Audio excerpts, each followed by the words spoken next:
It is 9:06. Good morning. I'm Pamela Furr in for Chris Hand on Super Talk 99.7 WTN. Glad to have you on board today. I'll be filling in today, tomorrow, and a couple of days next week, and I'm very honored and privileged to do that. My name is Pamela Furr. I am a grassroots engagement director for Americans for Prosperity, Tennessee. We've got Ken Weaver in the newsroom, and of course, Mac Morey. When the moon hits your eye like a big pizza pie. That's Mac Morey. Good morning. Good morning. I love that theme song. It makes me feel like makes me happy. So if anybody else hates it, I apologize. Sorry. It's just the way it's going to be.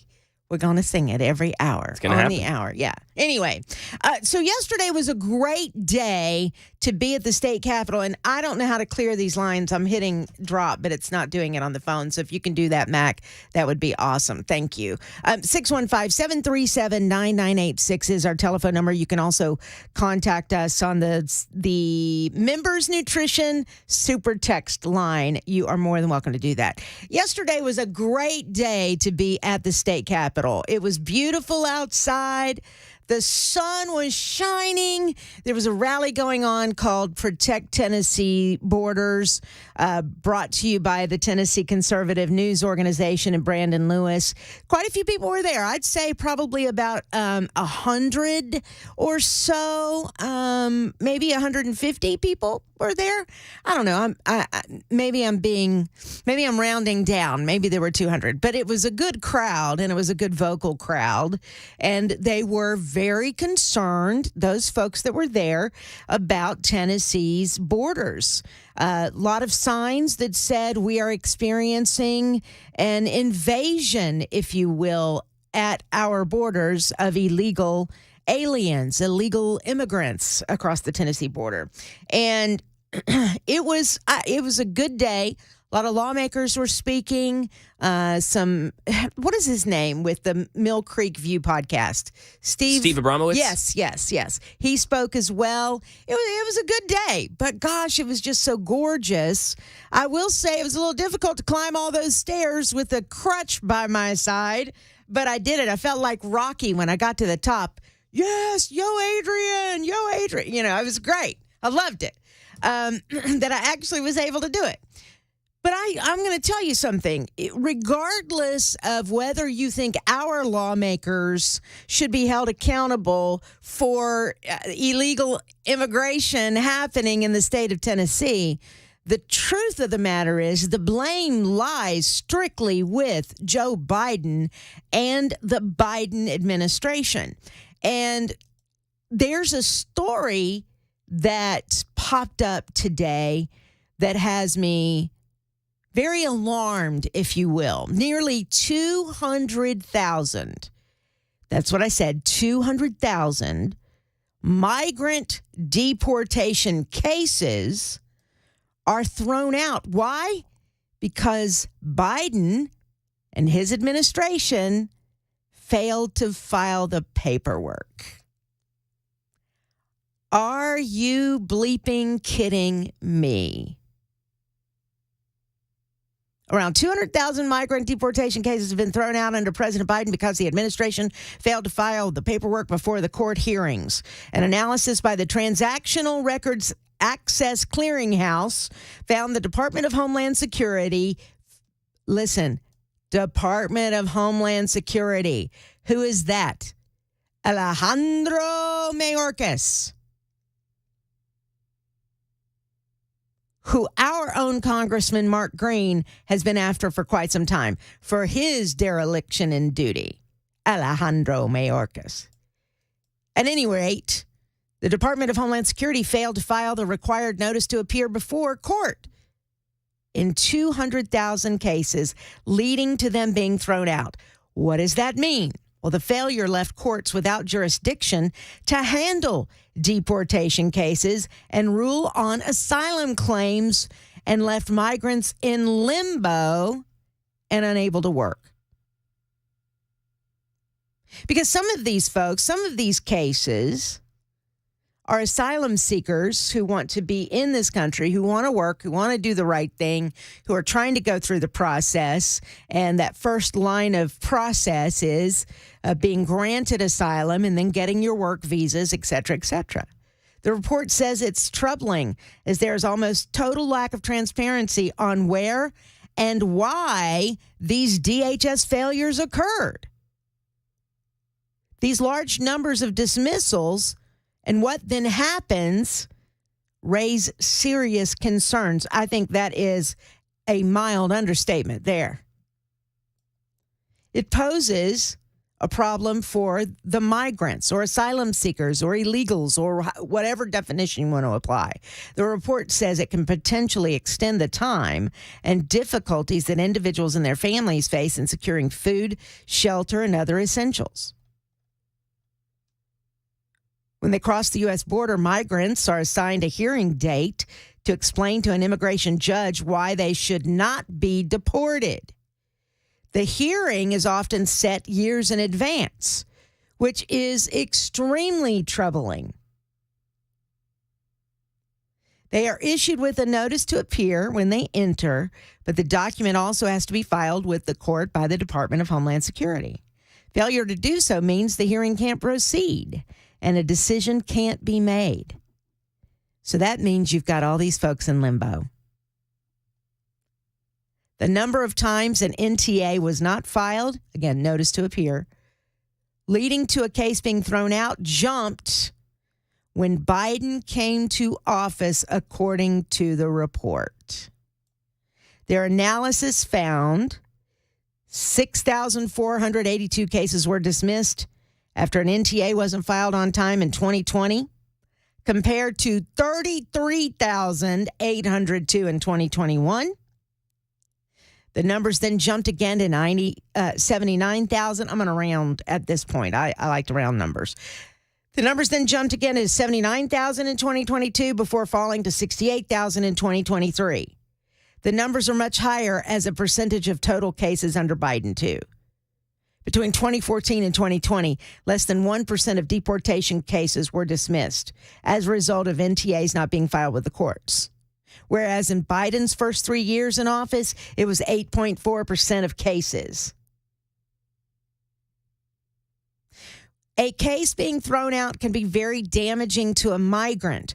Without a formal asylum petition, asylum seekers cannot usually obtain work permits. So they're trying to go through the legal process, and they can't.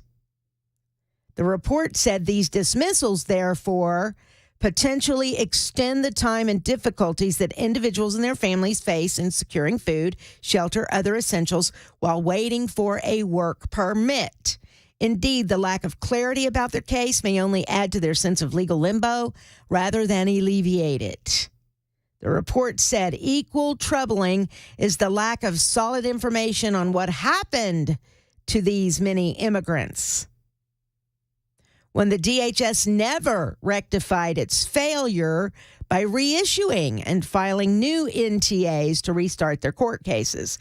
That's the part that is troubling to me, because you have asylum seekers who may truly not qualify for asylum. And if they don't qualify for asylum, that's when these deportation cases would turn and send them back to wherever they came from, right?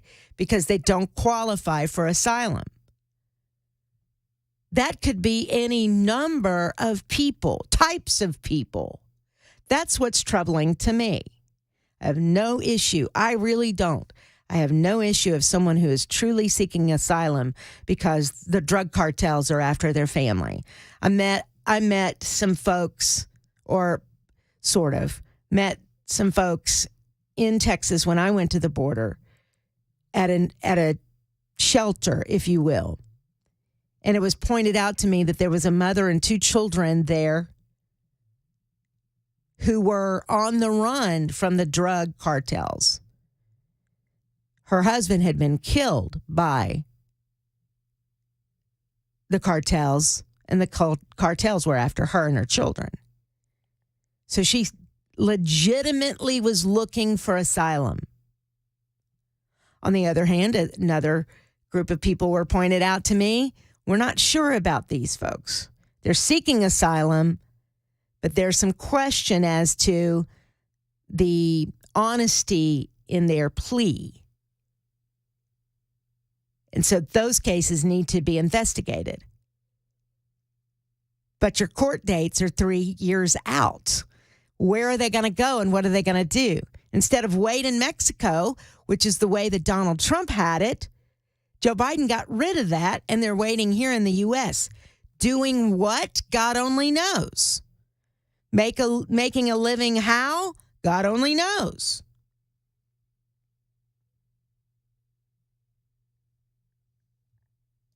Back to the report, as I said, equally troubling is the lack of solid information on what happened to these many immigrants when DHS never rectified its failure by reissuing and filing new notices to appear to restart their court cases.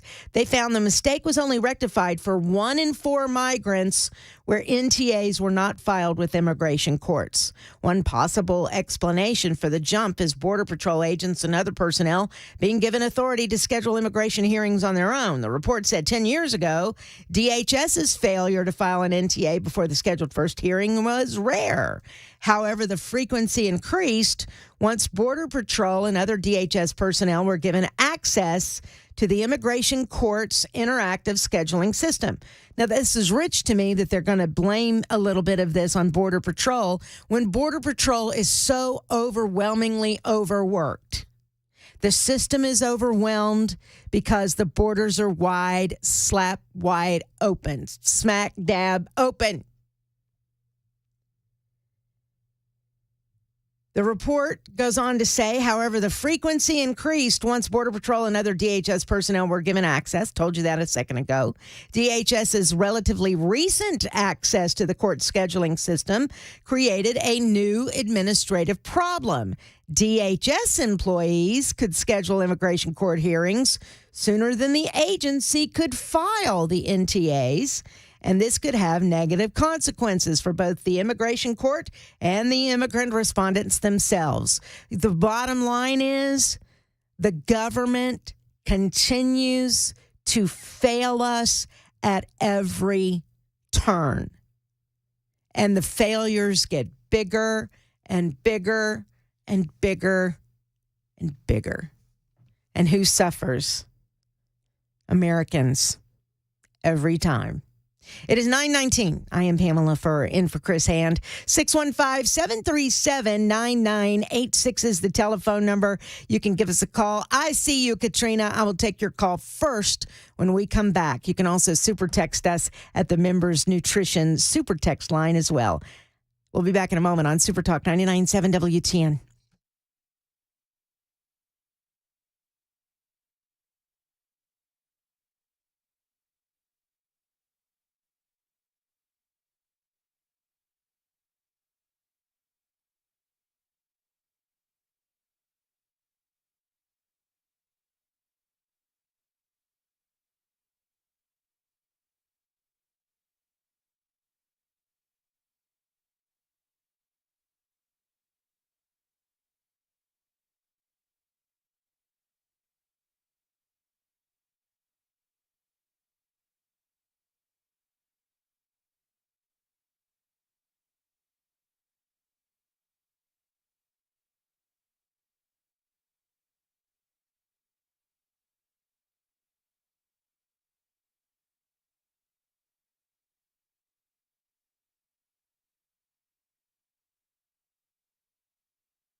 Well, that semi that ran up on the guardrail there, 840 eastbound to go northbound on 65, is still there. Looks like they've got the cargo out now, and they still got the tow truck there poised to move it out of the way, but you're still down to one lane to go 840 eastbound, or rather to go 65 northbound from 840 eastbound in Williamson County. The U.S. government is going to go after Apple. We've got breaking news about organ transplants involving pigs, and a sign that Americans are not feeling what the Biden administration keeps saying is a strong economy. These stories and more at 9:30 on Super Talk 99.7 WTN. Thank you very much, Ken Weaver. Yeah, I'm not feeling what the Biden administration says is a strong economy. I don't think anybody's feeling it. Well, we're feeling the Biden economy. Yeah. We are feeling your economy, Biden. And it hurts, man. It stings so bad. All right. Thank you very much, Ken Weaver. In fact, you know what? I have a little event I'm doing on Saturday. I'd love for everybody to come if you would like. It's called Bidenomics' Bad Breakfast. And we're going to talk about how Bidenomics has hurt us, as if you don't already know. But I'm going to give you some specifics and then how we can maybe fix it. And it has a lot to do with the election. You know, Donald Trump is the presumptive, of course, Republican nominee. But the other thing that we have to ensure is that he has a conservative, a Republican Congress with him if he wins in 2024 in November. If he becomes president, he's got to have a Republican Congress, or he's not going to be able to get anything done. It's just going to be a whole lot of people trying to impeach him like they did before. So that is extremely important. Anyway, we'll talk about all of that. Todd Starnes, who a lot of people know from Fox News, will be there to talk about his book, Twilight's Last Gleaming, Can America Be Saved? I believe the answer is yes. And so anyway, we'll talk about all that. We'll feed you. It's free. We'll have Cracker Barrel biscuits and gravy, which is so good. Oh, yeah. The hash brown casserole. Yum, so yum. Gosh, I'm hungry. We'll have that. We'll have eggs, bacon, sausage, coffee, orange. It's a breakfast. It's a breakfast. It's on us, Americans for Prosperity, Tennessee, and I'd love for you guys to be there. If you want to come, I just need you to register so I'll know how many biscuits to buy. Just That's go important. It's very important. So just go to AFPTN.events, AFPTN.events. Register there, or you can just send me an email. I think my email here still works, Pamela at 997WTN.com. You can do that too. But if that's easier for you to remember. But I'd love to see you. It'll be a lot of fun. It's going to be at Mayday Brewery in Murfreesboro at 8:30 a.m. So you can sleep in a little bit. Yeah, and then a just little come bit. on down, and we'll get coffee in you and get you started on your day. And that's cool because they don't usually even open then. So they are not open then. That's pretty nice. The owner, exclusive. Yeah, exclusively for us. And the owner, Ozzie Nelson, is going to talk about how Bidenomics has actually helped his harmed his small business, and so and how it's been difficult to stay afloat during these times. So all of that on Saturday morning. Would love to see you there. 615-737-9986. Let's go to Katrina real quick. I said I'd go to you first. I am keeping my promise, Katrina. And by the way, you're in the borough. You should come out on Saturday. Yeah, I absolutely will be there. Excellent. All right. So what's your comment on Joe Biden, immigration, and the fact that 200,000 cases have been thrown out, deportation cases, because Biden and the Biden administration failed to file the proper paperwork? Okay, I can see both sides of that. Like a long story really quick. In 1998, I met my husband, and in 2010, I married him. He's from Hidalgo, Mexico, and we opened up a roofing business in my name. And then we switched, and we never had to pay in the IRS. We switched it over to his name when we found out he could apply for our ITIN number. Mm-hmm. And ever since then, we pay in like $12,000, $7,000. But I was such a Biden supporter. I believe the media brainwashed me a little bit. I really did not like Trump. My husband is from Mexico, loves Trump. And also with the Black Lives Matter, I have a black son. And I was actually brainwashed with that also because I would buy the signs, the T-shirts, Mm-hmm. the everything. And my son was like, "Mom, will you just please stop? You don't understand. Like, you need to investigate it." But I have done a whole 360, and I am for Trump because I did my own investigations, and I don't listen to the media anymore. Right. Um, in Rutherford County in 2015, he got pulled over for something on the trailer, like a chain was hanging. So he got caught with driving on suspended because in 98, 99, the governor or someone here would give the illegals driver's license. And then they took them away, so it suspended everything in the system. Um, then ICE came and got him, and I had to go pay $7,000 and get him from Oh, Gina, Louisiana, holy and then smokes. come back to Nashville, pay another 14,000 for an immigration lawyer. Mm-hmm. But I see the other side only because my husband and he watches the Hispanic news.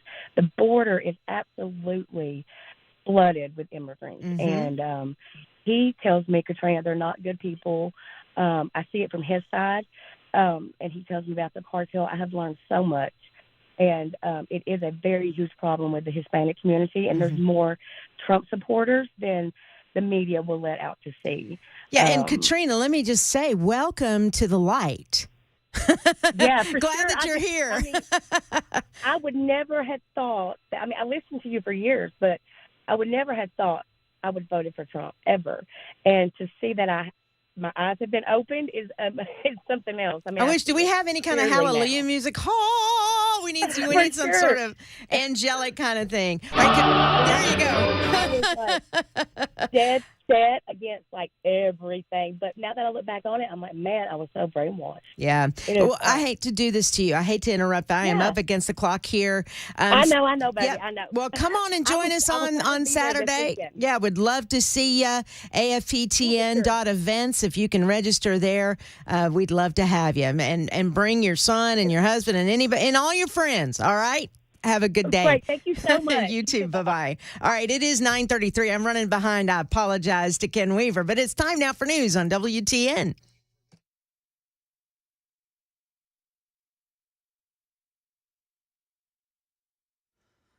Full forecast coming up in 2 minutes, and later today, the Justice Department will announce details of an antitrust lawsuit it plans to file against Apple.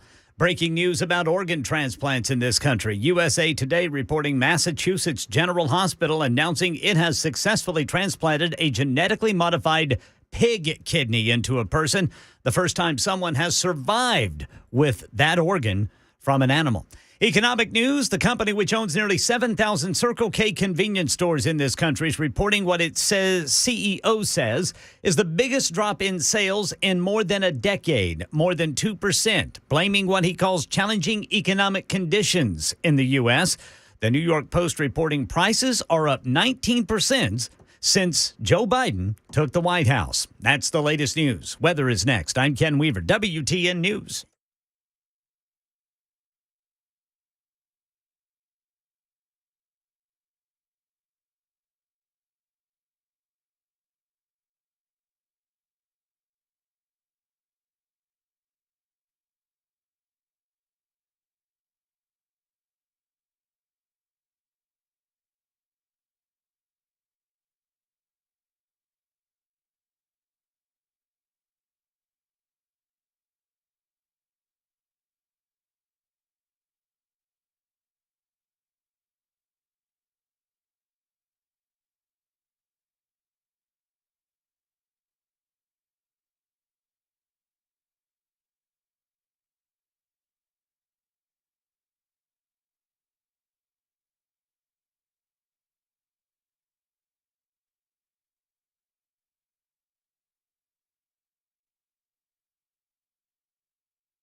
I know this song. It's a country song. Is it Brothers Osborne? Maybe? Not my fault. It's Ain't My Fault. I don't know yeah. I don't know who it's by. I think it's Brothers Osborne, but yeah, look that you're right. up. You're right. Ha-ha! Nice. Yes. Thank you. I win. That's a point. I win. Can I get some heat maybe in here? It's cold in here. Good Lord. 9:40. I am Pamela Furr in for Chris Hand. Glad to have you with us today. Chris will be back on Wednesday, I do believe.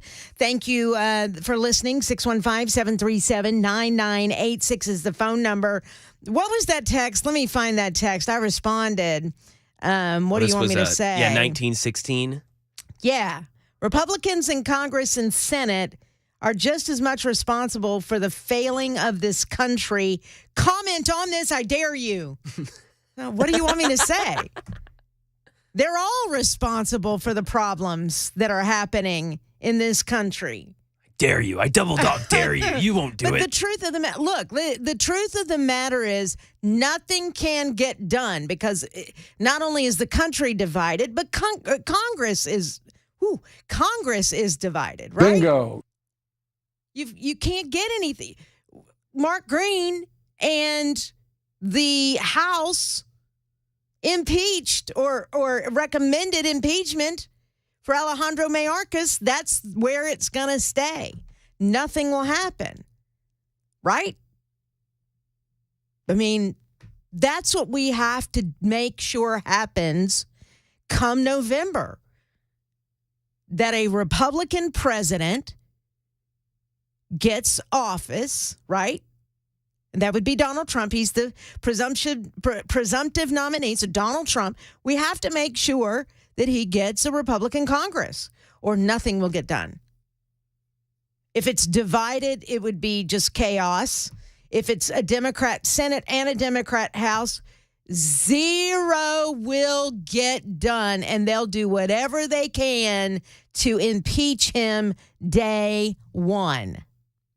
If it's a Democrat Senate, he's out. If it's a Democrat Congress, he's out. So that's what we have to, as voters. I'll say this and then I'll take your phone calls. I've got Lindsay on the line and Eric on the line. You guys stand by, okay? Let me say this. You know, with the organization that I now work for, is Americans for Prosperity, Tennessee, I'm involved in grassroots efforts. I'm involved in getting people together, volunteers together, to make change in our community. Right? It's not just lip service. It's actual actions. So as we're looking ahead to the fall, as we look ahead to November, it is important for us to get involved. Whether it's our organization or some other organization or just on your own, it is important. I know in Tennessee we'll be fine. We'll send Republican delegates to Washington, with the exception of Memphis, right? So we have 8 congressmen and women that are Republicans. The 9th one is Steve Cohen in Memphis. Then we have Marsha Blackburn and we have Bill Hagerty.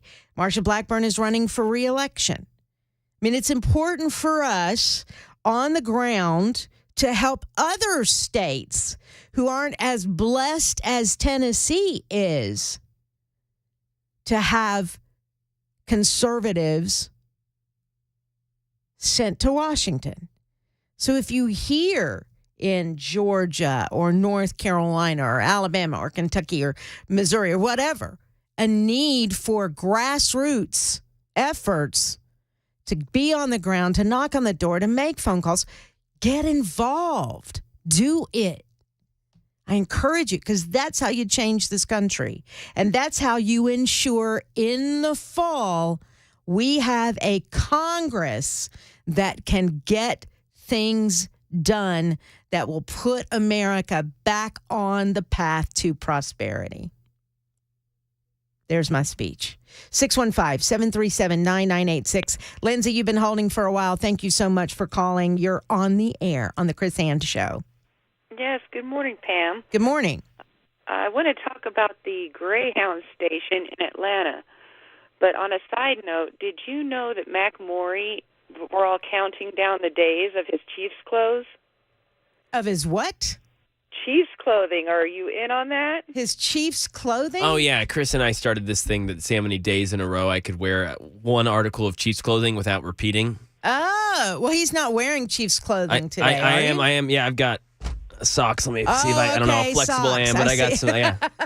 What day are we on, Mac? We haven't even got into the hats yet. Yeah, no hats yet. I've got some pajama pants. So what day are we on? I'm trying to figure. It's day 26 or 27. Okay, gotcha. Yeah. And you have not repeated at all. No, you have not that repeated. much. Yeah, and I've got. That's a serious investment. Haven't worn friend. jerseys yet. Yeah, it's Holy good. smokes. Well, he's wearing a UT shirt today. Yeah, I got my UT sweatshirt on. Yep. All right, Lindsay, so talk about Georgia. My son and I, unfortunately, last year had to go through the Greyhound bus terminal in Atlanta. And there were a lot of other terminals on that route, and nobody wants to be in a Greyhound station. But that place, I think, was the scariest place I have ever been in my life. They herded anyone with children all into this one little area of the terminal and had police officers, circling it. They made us load onto the buses first, anyone with kids, and they said it was for safety reasons. Sure. And I think we might have been a few of the only white people in there. Nobody spoke English. There were some very scary characters in there. And I just wonder what's going to happen in Nashville. Have you tried to get on a Greyhound bus in Nashville? I haven't. I went down to Cookeville. Gotcha. All right. Well, thank you, Lindsay. I'm just wondering what's coming. Don't know. Good question. Thank you very much for your phone call. I appreciate it. Eric and Franklin, welcome to the Chris Hand Show on WTN. Well, thank you, Ms. Furr. You're welcome. I was calling because I think you spread a little misinformation on qualification for asylum. Did I? Yeah, I believe so. I believe you qualify if you can prove in your own country you're subject to persecution because of race, religion, national origin, ethnic background, or political opinion. Being subjected to crime does not qualify. And, of course, All right. economic circumstances I didn't don't say qualify. any of those words at all. Well, no, you said the lady whose husband was murdered by a cartel and they were fleeing from a cartel. That does not qualify for asylum. Doesn't matter. They were seeking it. I wasn't judging whether they qualified or not. I just said that family, they were seeking asylum.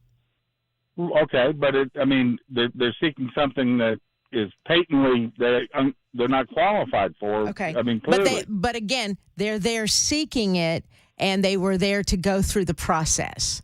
And so hang on, Eric. So what my point is, and what my point was, she would be among those families that perhaps her court case would be thrown out by the court there because the Biden administration didn't file the proper paperwork. And so here is now a family in limbo because they were seeking asylum. Whether they qualified or not was not the argument that I was making. I was making the argument that the Biden administration now has a family like hers, somebody who's actually seeking asylum for good, honest reasons, compared to others who may be, quote, seeking asylum for nefarious reasons, and we have no way to track them. We have no way to find them. That's the point that I was making. I wasn't going through what qualifies somebody for asylum.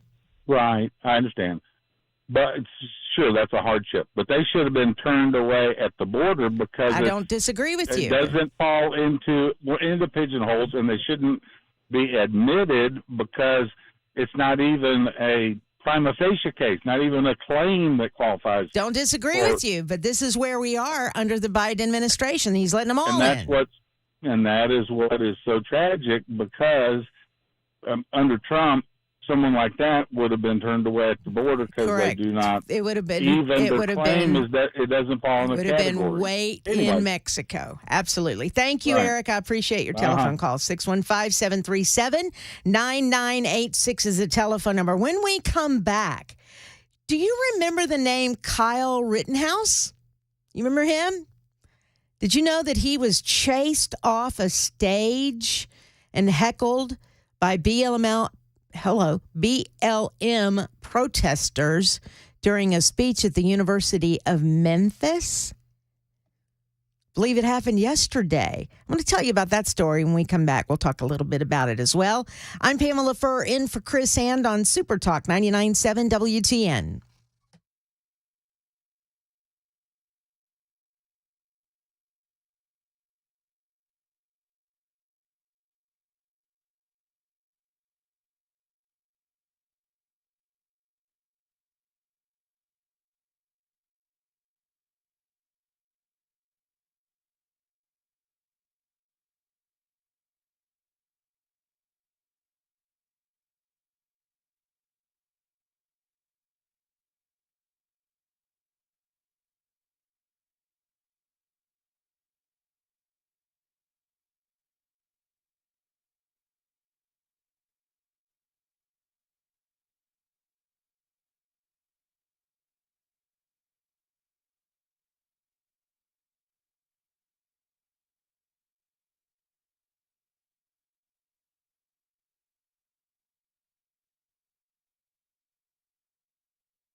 Checking traffic, I can see they are still working on getting that semi out of the way that ran up onto the 840 eastbound on-ramp to go northbound on 65.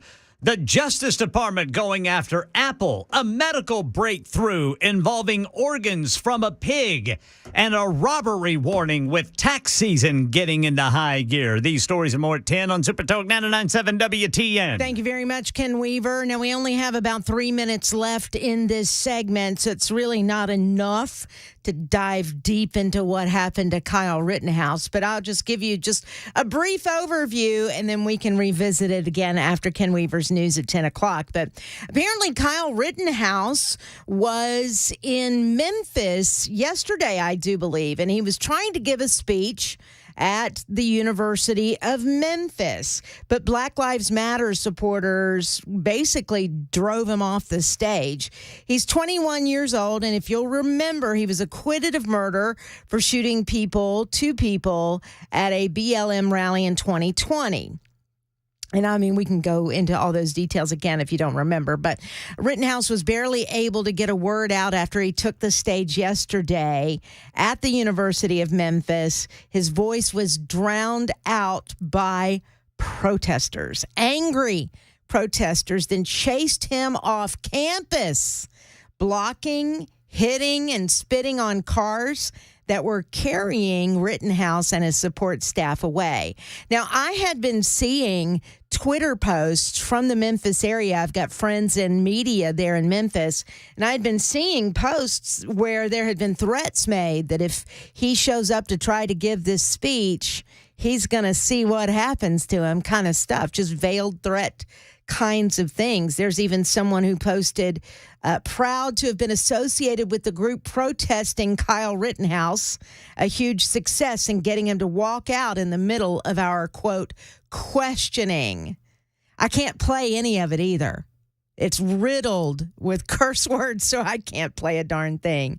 The speech on a stop of his tour for the conservative group Turning Point USA, focusing on the Second Amendment and the lies of Black Lives Matter. Now this is the way this story is written, only about 50 or 60 people attended the speech, and not all of them were there to listen to him give the speech. They were there to protest and scream. Hundreds of protesting students were actually already waiting when he arrived, holding signs supporting BLM and calling Rittenhouse a murderer. Memphis, I'm going to be honest with you, Memphis may not have been the best stop for Rittenhouse on his little tour there. Just saying. Then again, got a lot of press out of it. So I guess you just kind of weigh the benefits versus the lack of benefits there. I don't know. 10 o'clock, time for news. I'm Pamela Furr in for Chris Hand on Super Talk 99.7 WTN.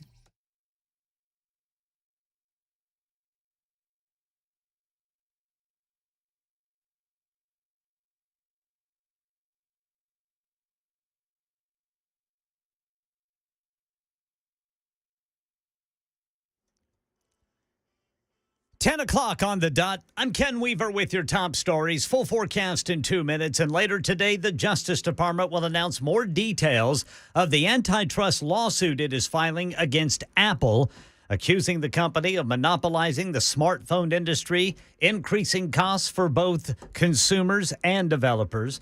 A medical breakthrough is being announced this morning involving organs from animals. It's being billed as the world's first genetically modified pig kidney transplant into a living human. Surgeons at Massachusetts General Hospital in Boston successfully connecting the blood vessels and ureter from a pig's kidney into a 62-year-old transplant recipient during a 4-hour procedure earlier this month. Dr. Joran Madsen, director of Mass General's Transplant Center, says the pig is the perfect specimen for this type of transplant. Why? Because pigs are an unlimited supply of organs. Doctors say the patient continues to recover well but will be monitored long term. As tax season begins to kick into high gear, experts warning that an expected rise in robberies could see your return fall into the wrong hands if you don't take the steps to protect yourself and your money now. Will Reeve with more. Jugging is when criminals lie in wait as a person makes a transaction at a bank. Then they follow them to their next destination where they rob them. And police are warning about a potential rise in these cases as people start to cash their refund checks. So how do you guard against this happening to you? Here are some tips that include keeping your vehicle locked at all times, avoid making stops, conceal it with a discreet wallet or envelope, try not to make large cash withdrawals if you can. Here in Tennessee, the state wants feedback from drivers about I-24 between Nashville and Murfreesboro, which is where the state's first choice lane will be.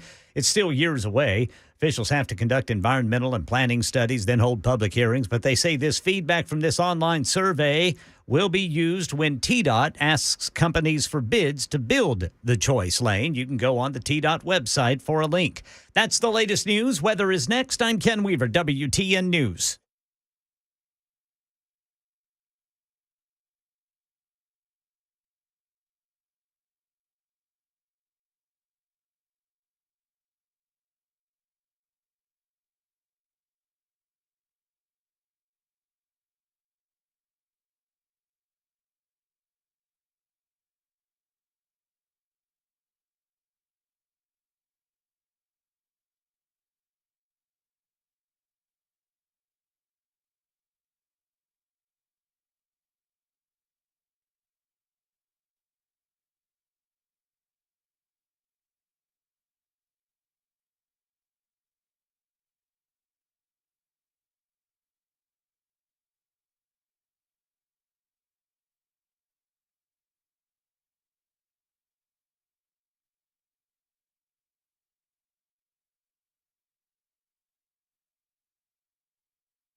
Super Talk 99.7 WTN. It is 10:05. I am Pamela Furr in for Chris Hand.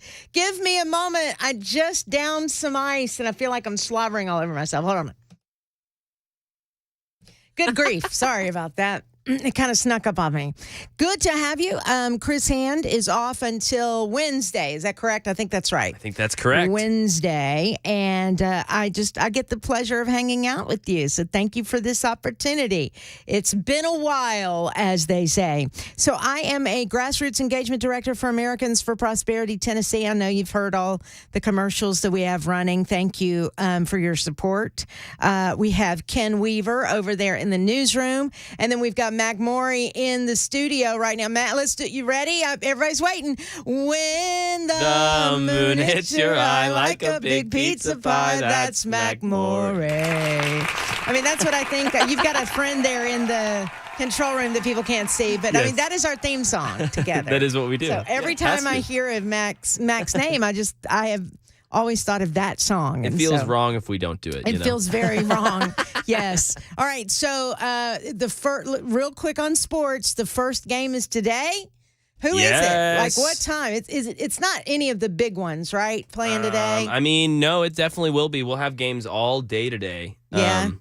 Let me get on ESPN. I didn't even warn you that I was going to do this. And It I just was- kind of popped into my head. And see, I had the music ready already. You know, I'm and I think that everybody who's going to do a bracket needs to have it turned in right away, please. yeah. 11:15 is going to be the first game. We'll have a 9 versus 8 Michigan State versus Mississippi State. Okay, Michigan State will win that one. Okay, and then That's it. 11:40 we'll got BYU versus I don't even know Duquesne. I don't know. Duquesne. Thank you. Duquesne. All Duquesne. right, so that'll be a BYU.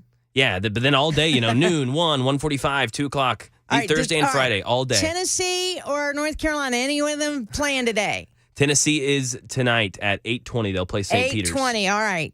Yep, North Carolina will be tomorrow. All right. That's all I Or wait, need no, to know. North Carolina's today. I'm sorry. Oh, it is today. What time? 1:45. I know what I'm doing at 1:45. Go Heels. Go Heels. Has everybody turned in their bracket? I don't know if any. So we have a WTN bracket contest thingy, right? Is that what we're doing? Yeah, WTN bracket challenge. Yeah. Yeah. But I noticed that you and Matt have two. Yes. Now, how can you do two Yeah, brackets? I was going to say, I need to remind you, I changed the thing because Matt was like, well, we could do 2. And I was like, yeah, because I said it as 1. Yeah. So if you want to make another, you can make another. But I'll have to do it before. You have an hour. Well, when am I going to do that? Oh my gosh! All right. Well, during the commercial breaks, during I the suppose. commercial break, press some All buttons. right, hold on. I go to ESPN.com, right? Yeah, and just that's log correct. in. Yep. Or do I do fantasy men's tournament challenge? Is that what I do? You'll go to, you can go to the men's tournament challenge. Yeah. And then you should see your groups. Once I'm logged in. Yeah, I once gotta you're logged log in, exactly. first. That's it. All right. Yep, that's it. Okay, I'll do it during the commercial breaks. Because I mean, if y'all are doing 2, that Yeah, doesn't do 2. seem fair, though. Well, And I'll probably use the same strategy and still come up with Carolina, North Carolina. and Tennessee go Vols. for the championship game. I love it. I love it. I I mean, had I 2 can't- very different brackets. I just kind of went completely random on the Did second one. you? Yeah, just Just a threw randomizer. stuff at a wall. Yeah, All right. hope Just it to sticks. see what sticks.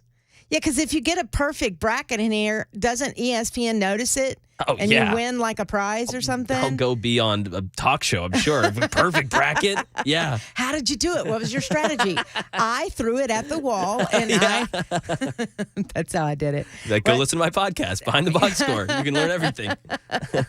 Yeah, and by the way, I'm open for negotiations if you would like to take on That's exactly. my podcast.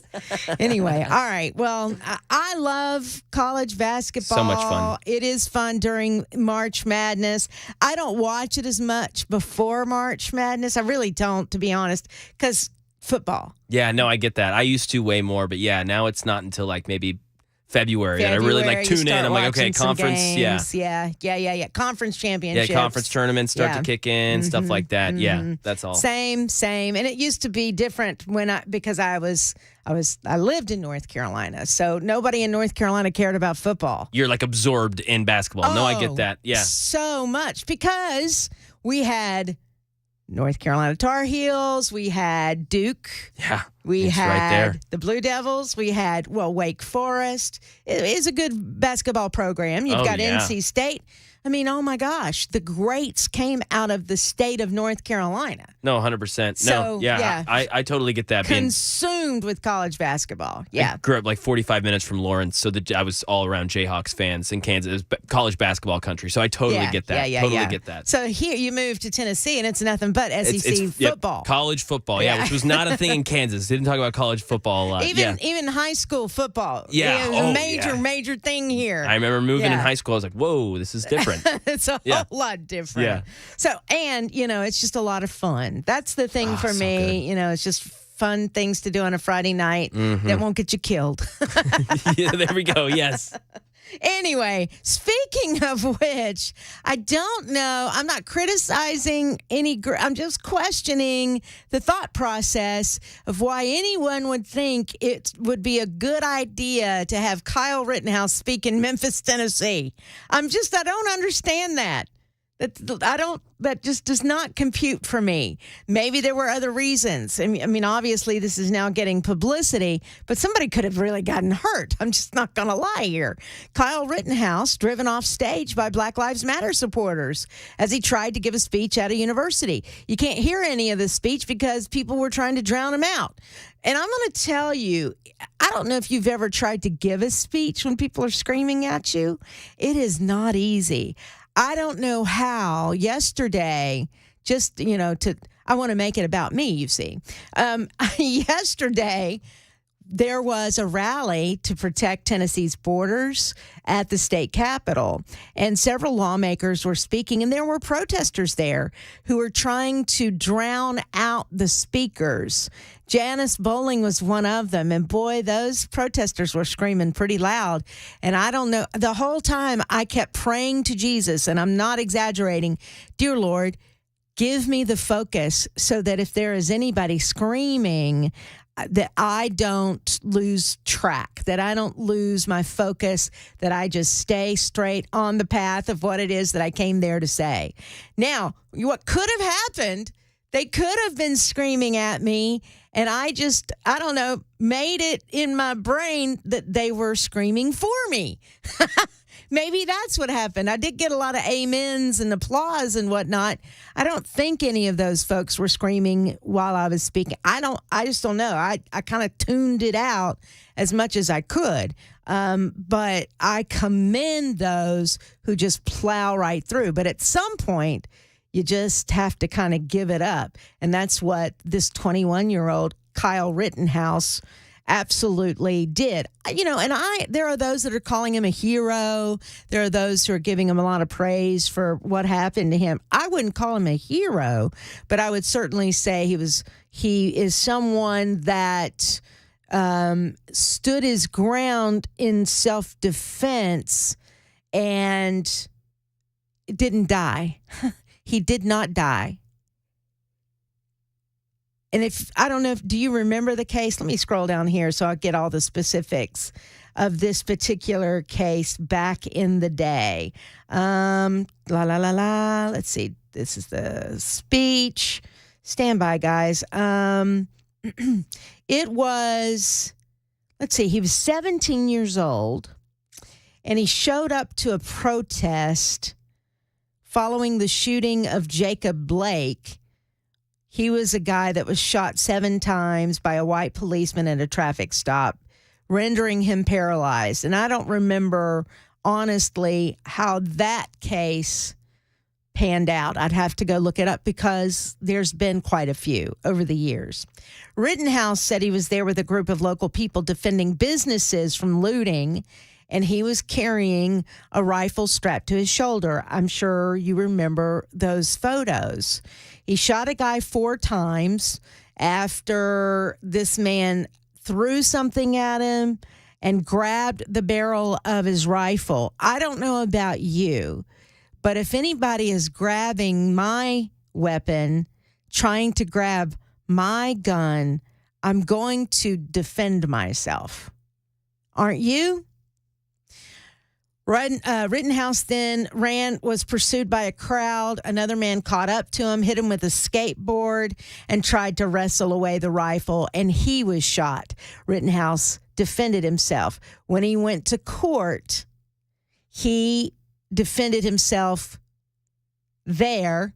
You'll remember the emotional testimony that he gave. That's when my heart absolutely broke for this young man, and he was found not guilty of any kind of murder here. He was acquitted. And he's appeared on several TV shows since that happened. He met former President Donald Trump at Mar-a-Lago. He's been giving speeches for Turning Point USA over the years. And, good on him. That's his right. I don't know why he went to Memphis, though. I don't know why he thought anybody at the University of Memphis would care what he had to say. And so as he spoke, there were people in the audience, a lot of people in the audience, screaming to drown him out. I was violently attacked by a mob of rioters. That's how he began his speech. And before he could finish his sentence, he was drowned out by boos and jeers. Thank you very much. Wonderful crowd of guys you got here. Very professional. He's being a little sarcastic and probably really nervous. With too much noise to give his speech, Rittenhouse instead moved straight to the question and answer section, but that didn't last very long either. Folks started asking him questions about Charlie Kirk, the leader of Turning Point USA. He says we shouldn't celebrate Juneteenth. We shouldn't celebrate Martin Luther King Day, and we shouldn't be working those days, a student asked Kyle Rittenhouse about Charlie Kirk, the TPUSA founder. He's told us nonsense about George Floyd, and he's scared if a black pilot was on the plane. Does that not seem racist? I don't even know what that's about, but that's what somebody yelled at Kyle Rittenhouse, and he said, I don't know anything about that. That's what I would have said. Another student responded, no, does that seem racist? It's a yes or no question, Kyle. And then another student started asking questions, and another and another. People in the crowd were yelling, deflection. And Rittenhouse left the stage escorted by a staff member who, by the way, had a dog on a leash, probably to show strength and to keep Kyle Rittenhouse safe. Rittenhouse later denied he was booed off stage and instead had a hard cutoff time and just happened to leave it that hard cutoff time. I've seen the videos. He was booed off stage. There was a furious crowd outside, and they were spitting at the cars, hitting at the cars.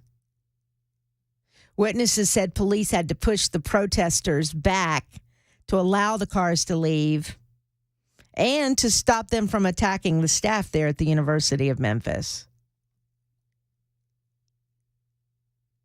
The next stop for Rittenhouse is Western Kentucky University, where he was invited to speak by a campus organization. I'm pretty positive he'll have a much more favorable reception there at Western Kentucky University, don't you? I just don't know why they decided to go to the University of Memphis. But, free country. But I don't think that was the wisest decision for young Kyle Rittenhouse. Might not ought to do that again. It is 10:20. I'm Pamela Furr. 615-737-9986 is our telephone number. You're more than welcome to give me a call, or you can send a super text at the Members Nutrition super text line at that same number, 615-737-9986. In for Chris Hand on Super Talk 99.7 WTN.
Crews are still working to get that semi out of the way. It ran up onto the 840 eastbound overpass where you get off to go northbound on 65. And the off-ramp there is down to one lane, very slow going. Got a major antitrust lawsuit to tell you about, a first-of-its-kind medical breakthrough using pigs. And could giant snakes be a way to save people from starving someday? These stories and more at 10:30 on Super Talk 99.7 WTN. Giant snakes. I've never had. Have you eaten snake before, Ken Weaver? Not that I know of. Yeah, me neither. But I know people do. They do. They'll put it in, what is it called? A burgoo? Do you know what I'm talking about? No. Burgoo is like a stew, but with all kinds of different meat, like alligator and sausage. I've had alligator. I like alligator. Do you like alligator? I do like alligator. Does it taste like chicken? You know, I really couldn't tell. I had so much cayenne pepper on it. It was real spicy. Gotcha. From the Cajun folks, yay? Oh, yeah. Down there in Louisiana, man, they got great food down there, but it's weird. And so giant snakes could be the next thing on the menu. Pythons. Yikes. Big old pythons. You know, and something else, and I know that it's a great story that you have about the pig transplant and all that. Yeah. But I wonder if you're a person that's going to get an organ from a pig, do you have to then stop eating pork? Because you feel kind of weird about it? You know what I mean? That wouldn't bother me. Bacon is so good. I like it way too much. Way too much. All right. Thank you very much, Ken Weaver. You betcha. The news coming up at 10:30. It is now 10:25. I am Pamela Furr. I'm filling in for Chris Hand, who will be back on Wednesday. I have no idea. People are asking me to go on a trip. Did he go? I don't know. I have no idea. Or is it a staycation? Don't know. But I hope whatever he's doing, that he has a really good time with his family, those 4 children and his wife, and comes back refreshed and whatnot when he gets back. All right, so let's see here. I'm reading some of the headlines here. And I haven't talked about it on the air. I got to tell you, for me, when I see the stories about what's happening to Donald Trump, I am just floored as to how we've gotten to this place. What is it that I'm seeing that if he doesn't come up with a bond to cover the fine or the sentence that was invoked or placed on him, that if he doesn't come up with it by Monday, they're going to start seizing his assets. He doesn't have an opportunity to appeal the ruling. He doesn't have an opportunity to appeal any of it. And instead of allowing him to go through the process, they're going to start seizing the assets of Donald Trump, a former president of the United States. How did we get to this place in this country? It is craziness for me. Yeah, the clock is ticking to secure a $454 million bond by Monday. People are saying, no, we're not going to give you a bond for that. They can't do it because it is such a high amount of money that no one wants to secure this bond. So New York Attorney General Letitia James say they're going to seize his assets. On The View on Wednesday, you know who says he can't come up with the cash? That's Whoopi Goldberg. President Biden couldn't resist twisting the knife when he spoke at a Democrat fundraiser on Wednesday night. Quote, just the other day, this defeated-looking man came up to me and said, Mr. President, I need your help. I'm in crushing debt. I'm completely wiped out, Biden joked. His punchline, Donald, I'm sorry I can't help you. Ha, ha, ha, ha, ha, ha, ha, ha. I don't think it's funny. And not because I'm a Trump supporter. I don't think it's funny because this is what's happening in America today. There's something wrong here. In February, the state Supreme Court, ordered Trump to pay the giant penalty after he and the Trump Organization were found to have falsified financial statements and misled banks and insurance companies. Now the former president is being blocked by the Democrat AG from appealing the ruling until he pays up. That's not how it works in this country. That's not how it works. You're supposed to be able to go through the process. If you have not forgotten, Donald Trump is an American citizen. He is allowed due process, and it's not being given to him. Regardless if you like the man or not, look at what is happening here. And I'm going to say this as others have said it. If it can happen to him, it can happen to you. In America, where due process is one of our founding principles, isn't it? Aren't we guaranteed due process in the Constitution somewhere? It's crazy. It's the upside down. It's bizarro world. It's all those things you want to label it as. Most importantly, it's wrong. It's 10:30. I'm Pamela Furr in for Chris Hand on Super Talk 99.7 WTN.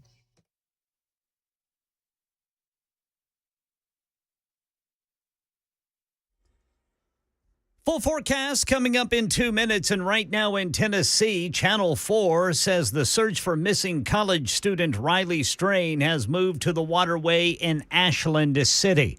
And the stepfather of 15-year-old Sebastian Rogers searching a park in West Tennessee, saying he will never give up. Sebastian Rogers, who is autistic, has been missing since his mother says he left their home in Shackle Island in the middle of the night on February 6th.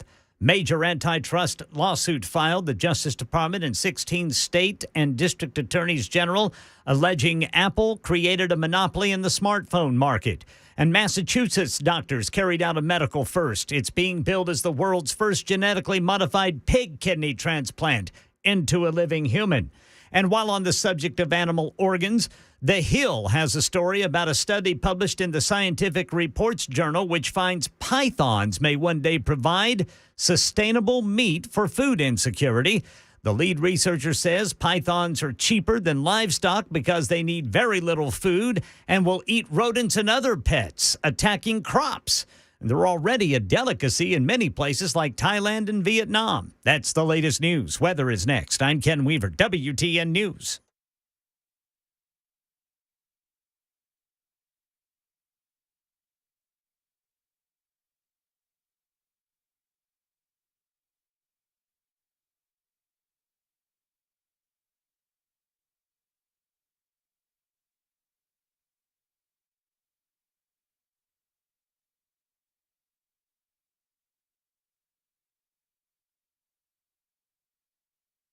Hey, what's up, guys? This is Matt Murphy for Members Nutrition. I want to tell you about the Members Nutrition difference, and I want to encourage you to go over to the Members Nutrition website. Number one, they believe at Members Nutrition that they can sell vitamins and supplements at a lower cost point, and they're doing it every single day at membersnutrition.com. Number two, they want to make these products right here in the United States of America, not from some overseas company, and they do that every single day. I encourage you to go to membersnutrition.com. You'll get 50% off your purchase price at checkout. You don't have to put in any codes. Just go to membersnutrition.com. Once again, membersnutrition.com.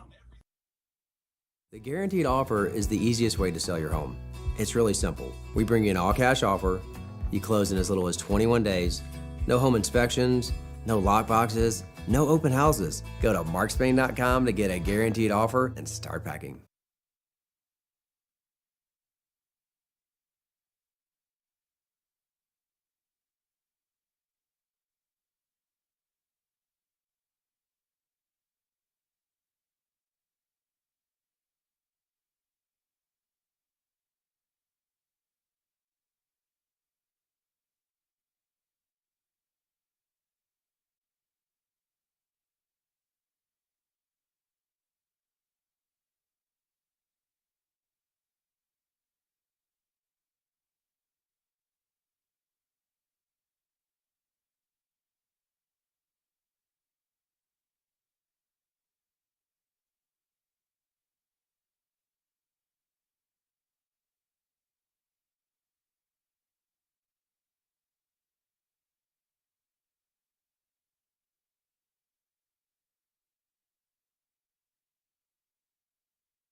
Super Talk 99.7 WTN. It is 10:36. Pamela Furr in for Chris Hand. Glad to have you on board. We'll continue talking about what is happening to Donald Trump and the fact that Letitia James may start seizing his assets on Monday. That is just craziness. But Craig in Nashville wants to issue a correction, or does he want to correct me? This is when you were discussing snake and putting it in a burgoo. In a burgoo? Yeah. All right. I think that's the correction. All right, Craig, am I wrong? You don't put snake in a burgoo? Burgoo is a regional dish, and it runs from Bowling Green, Clarksville, Tennessee, Murray, Kentucky, Owensboro, Kentucky. True burgoo is in that area. The Cajuns didn't come up with it. It's probably a Gaelic German dish. Yeah. But it's a thick stew. With, I knew it was a barbecue. stew. Yep. Yeah, you were right there. But no, then ain't nobody putting no snake in there. They don't put snake in burgoo. Well, what if maybe squirrel or rabbit. How do you spell burgoo? I'm not an English major. I think it's Burgooe. Kentucky burgoo. There you go. Yeah. All right. It's delicious. If you ever get a chance, go up in that area and get you some. But well, I had burgoo at one of my bourbon bashes one year, and it was really good. There was no snake in it. Yeah, I tried to get it to come down. I got some friends that do barbecue. Yeah. I've tried to get them to bring it into northern Tennessee a little more in White House area, but it just hadn't caught on. But anyway. All right. Love your show. Thank you. I appreciate it, Craig. On there all the time. What? I miss you being on there all the time. Well, thank you. I appreciate it very much so. Thanks, Craig. All right, let's go to Jerry in Kingston Springs. This seems to be a hodgepodge of phone calls on different topics. So, Jerry in Kingston Springs, you want to talk about Bradford pears for some random reason. My favorite talk show host. How you doing? I'm doing great. Thank you. Yeah, the last couple of days you had Brian and a bunch of guests, your hosts were talking about the Bradford pear tree. But I got three things. Number one, there is a tree 10 times worse, and I thought it was only in Philly, but it's down here on Charlotte Pike, right at 36th Avenue, right near the park there. Sylvan Park. It's called a ginkgo tree, and it has this stuff called butyric acid in it. And I'm not going to tell you on the air what these little fruit balls look like that hang off the tree, but it resembles a part of the male anatomy that has a sac. I'll just leave it at that. Okay, thanks. Now, two more things real quick. Okay. Those potholes on Trinity Lane where the jug handle is, they're not potholes. These are asteroid craters. Like 50 foot long, all the way around that curve when you're coming into Trinity Lane off 40. That has to be. Y'all are paying $2,500 a month for rent in Nashville, and what are they doing with all that tax money? I mean, these are huge. You ask anybody who's been on that road there. These things are dangerous. Yeah. I mean, they will bottom your car out. Yeah. Where are you talking about again? When you're coming off 40, turning on to 65 North, right there, Trinity Lane, where everything jug handle, bottlenecks, there are like a whole series of 50-foot-long craters. Wow. Wide as a lane, like in between two different lanes. You have to swerve to get around them, and it's dangerous. Have you contacted TDOT? No, I called them about the ones on Murphy Road, right where 40 dumps on in Murphy, and they fixed them. Well, call them about these. Holy smokes, what you waiting on? All right, what's the next thing? I just drove through them. Butyric acid. Those trees, ginkgo trees, they stink 10 times worse than the Bradley tree. Okay. And I saw these old ladies. I'm not kidding. I'm not saying this to be mean or nothing. Old Asian ladies picking them up, putting them in bags. I don't know what they're doing with them fruit things. The cars run them over, and they smell horrible. And they're all up and down that park right on maybe they're Charlotte making a there. burgoo. Oh, my God. Now, y'all had me on the floor with the Wizard of Oz and the heroin and the lollipop gang. I just want to let you know I was on the floor rolling when you guys were talking about that. You're talking about during the Gang of Four Amigos? Or... Yes. Yeah, this morning. Talk All right, about cool. the Wizard of Oz and the Munchkins and how it stunted their growth. I was on the floor rolling with that. All right, well, thank you, Jerry. I appreciate that. Have a good day. All right. 615. I guess that's what we would call a segment of random. Yeah, that was just Just take your pick. I have topic whiplash. Yeah, exactly. I'm in pain right now. All right. Going from Burgoo to smelly trees. Where are we going next? Potholes. You missed the pothole conversation in there too. All right. Now let us focus. Let us focus. It is 10:41. We shall focus now. I'm glad that you're here today. Now, we were talking about the fact that Letitia James may be seizing some Donald Trump assets come Monday because she wants her money. She wants the money. Show me the money. After this ruling that Donald Trump had not been honest with, I guess, how he assessed his real estate and what have you. I mean, it's so convoluted to me. It really is. But there is a gentleman that most of you may know from Shark Tank. I used to love that show. I just have stopped watching it. I don't really watch, excuse me, I don't really watch a whole lot of, broadcast television anymore, but I used to love that show.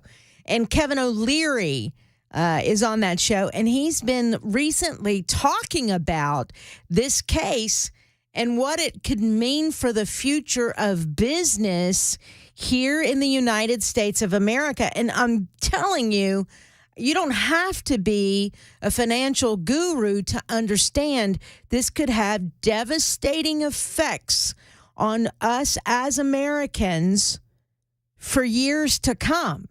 Because if the businesses are too afraid to open here, to buy property here, what have you, any kind of financial guru afraid to buy because their assets could be grabbed from them before due process. I mean, that's terrifying to me. And I think we definitely need to continue to watch this case. But this is Kevin O'Leary on Fox News very recently regarding this case. But more importantly, the message about the American brand. You think about America, the reason this is the #1 economy on earth is that we have laws and we have due process and we have property rights. It attracts foreign capital from all around the world. All of that is being shaken to the core here. The concept of seizing assets in 30 days on a bond number that's never been issued. No insurance bond company's ever issued anything near this, so there was no chance it was going to happen. And only giving 30 days notice and time, that's a really bad message. And I think New Yorkers should think well past Trump. Whether he's president or not, or whether this attorney general is gone in 4 years or not, it's irrelevant. This is case setting against the American brand. The most stable country on earth, anywhere, to put capital to work over a long period of time, particularly in real estate, is the United States of America. This is an assault on what we believe to be core. And I find it extraordinary. I think it's very troubling. It has absolutely nothing to do with Donald Trump at this point, in my view, and it is completely bipartisan. This is an attack on America. And I don't know how you can look at it any other way. And as an investor, and I know plenty of investors who are completely disturbed by this, but I mean, no one is going to put any money to work in New York in these amounts until this thing settles down. The whole world is watching, and everybody's waiting for one thing we haven't got yet: adult supervision. Where is it? Where are the adults in this crazy narrative? Certainly there's got to be adult supervision at some point. And I understand, the war going on here and all the political yada, yada, woof, woof, woof. But we need an adult in the room now. This is the United States of America under siege. He is 100% correct. This is America under siege. This is our way of life. This is our core values. These are our core values being attacked. And people want you to believe that it's all about Donald Trump. It's not. It's not. It's It's ripping away the very foundation of how we were built, how this country was built. And you want to seize his assets for political reasons, by the way. You want to punish Donald Trump. Why? Because he made this country better? Because I know why. Because he more or less gave the middle finger to the establishment. It's all about power for them. And he said very loudly, very proudly, I don't need your power. And so they turned around and said, oh, yeah, you do. And we'll show you. And look at what they're doing to an American citizen, an American business owner, and a former president of the United States. It's just disgusting to watch this unfold. Where is the adult in the room? Kevin O'Leary asks. That is a very good question. At some point, the Supreme Court has got to step in and say, enough, stop. You can't do this.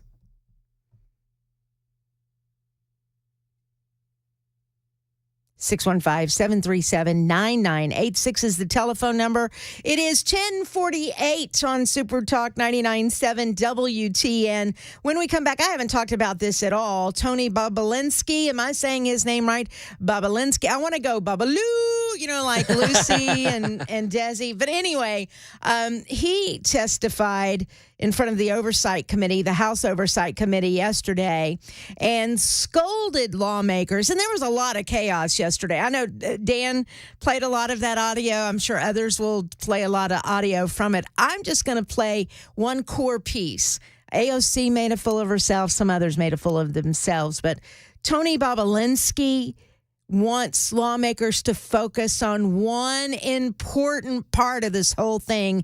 I'll tell you what it is when we come back on Super Talk 99.7 WTN.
Rolling roadblocks. That's a 47-minute delay right now in Cheatham County. It is stop-and-go traffic starting at the Springfield-Ashland City Highway 49, exit 24.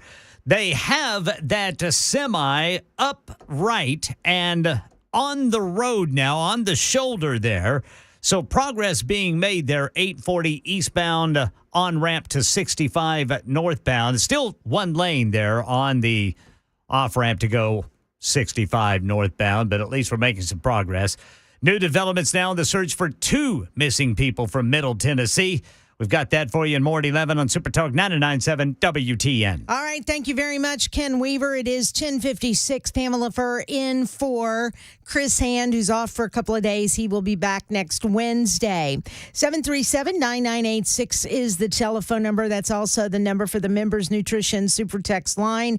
If you want to talk about Donald Trump, what's happening to him, the possibility of his assets being seized by the government on Monday. It's just crazy what they're doing to Donald Trump, all to, I don't know, teach him a lesson. 615-737-9986. Daniel's on the line. Hey, Daniel. Good morning. Morning. I agree with most everything you say, like 99%. I feel like there's a couple arguments we make that put us on bad footing, one of which he never should have been charged with the crime, but by the letter of the law, he did break the law in New York. And then secondly, now that he has been found guilty of that, he has gotten his due process. It's the same thing if you murdered OJ. If he murdered somebody, he goes to jail. If he's found guilty, he can appeal from jail. So you don't waive but they're not allowing, true from that kind of crime, but this is a different kind of process in court and all of that. They're giving him very little time, 30 days, to get someone I agree, that's short. Yeah, very short. So I guess it's just a difference of opinion on that, but I mean, there you go. What they've done to him is wrong, and it's reverberating throughout the world. I agree with Kevin Leary that the American brand is tarnished by what's happening right now. Oh, yeah. I mean, again, it's almost criminal what they've done to him. I just think that's almost a bad argument to make. Like, he had his due process, and we have to be careful about.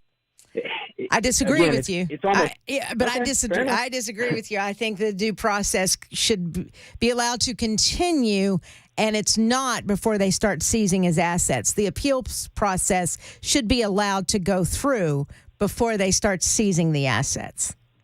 Well, but he could have, if he had gotten a bond, he could have saved the penalty. And then can't get the bond. There's nobody's going to issue a bond. Problem. Well, nobody's going to issue a bond for that high of an amount of money within 30 days. Okay. So, fair enough. All right, thank you. Thank you. I appreciate your phone. And it's just a difference of opinion here on the due process term, I guess you would say, but should be allowed to appeal before he has to pay that amount of money. I mean, there are court cases after court cases where people I think of OJ, who's never paid the amount of money that he was supposed to pay, or his assets seized. Maybe you know what? I take that back. That was a bad argument. That was a bad. Yeah, can you just forget that I just said that? That would be nice. Thank you. 615-737-9986. The Chris Hand Show with Pamela Furr guest hosting will return after the news at 11 o'clock on Super Talk 99.7 WTN.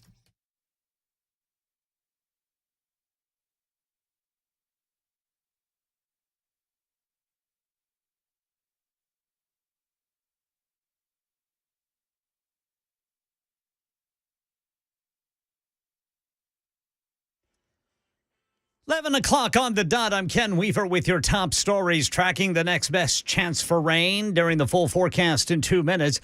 Right now in Tennessee, Channel 4 says the search for missing college student Riley Strain has moved to the waterway in Ashland City. And the stepfather of 15-year-old Sebastian Rogers is searching a park in West Tennessee, saying he will never give up. Sebastian Rogers, who is autistic, has been missing since his mother says he left their home in the middle of the night on February 6th. And the Department of Justice in our nation's capital launching an antitrust suit against Apple. The Justice Department and 16 state and district attorneys general alleging the tech giant created a monopoly in the smartphone market, blocking competitors from accessing hardware and software features on iPhones. Attorney General Merrick Garland, in a statement, said the DOJ believes Apple maintained a monopoly not by staying ahead of the competition, but by violating federal antitrust laws. Among other allegations, the lawsuit alleges Apple sought to block the spread of super apps, those that make it easier for consumers to switch between smartphone platforms. That's Mark Remillard reporting. A medical breakthrough on Saturday. Surgeons at Massachusetts General Hospital in Boston transplanted the first genetically edited pig kidney into a living human being.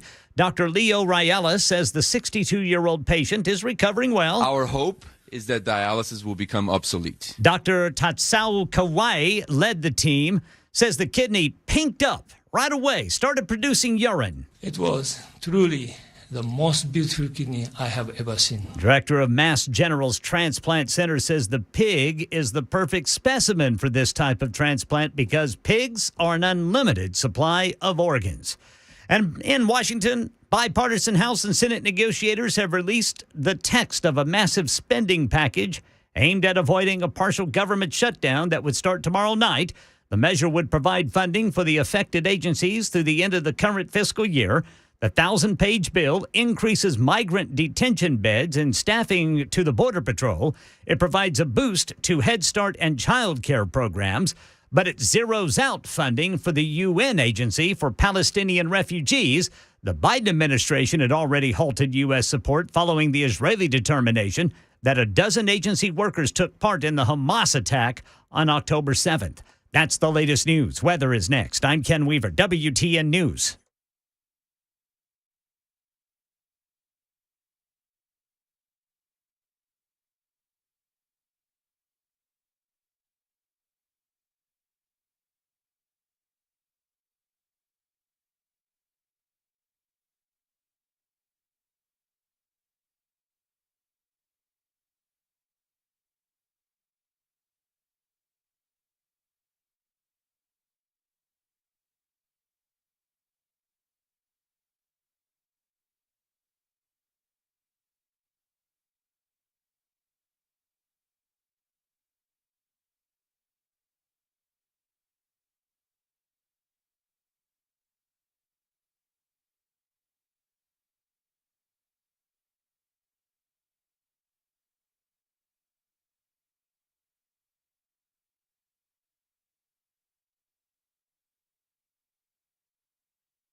All right, it is 11:07. I'm Pamela Furr in for Chris Hand on Super Talk 99.7 WTN. Happy Thursday to you.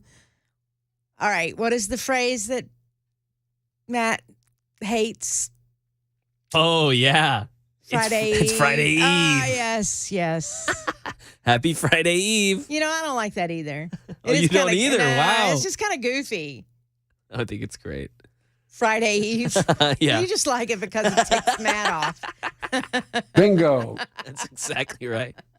All right. Well, Ken Weaver's in the newsroom. We've got Mac Maury there in the control room. You ready? Here we go. When the moon hits your eye like a big pizza pie, that's Mac Maury. Hello. Are you going to sing that at your wedding? Yeah, I guess I have to now, right? Would I even be there if we didn't sing it? Would I even Maybe be at in the attendance? reception. Exactly. You just have Dean Martin singing it, and I'll just scream Mac Maury real loud and be obnoxious. All right, glad to have you on board today. We're just kind of having a little bit of fun here behind the scenes because now apparently everybody has filled out not one but two brackets in our friendly little WTN competition for brackets. And I still, all right, my first bracket, which is my real bracket, I really think it's going to come down to North Carolina Tar Heels and Tennessee Volunteers in the championship game. That's my pick. Please. But in my second round of brackets,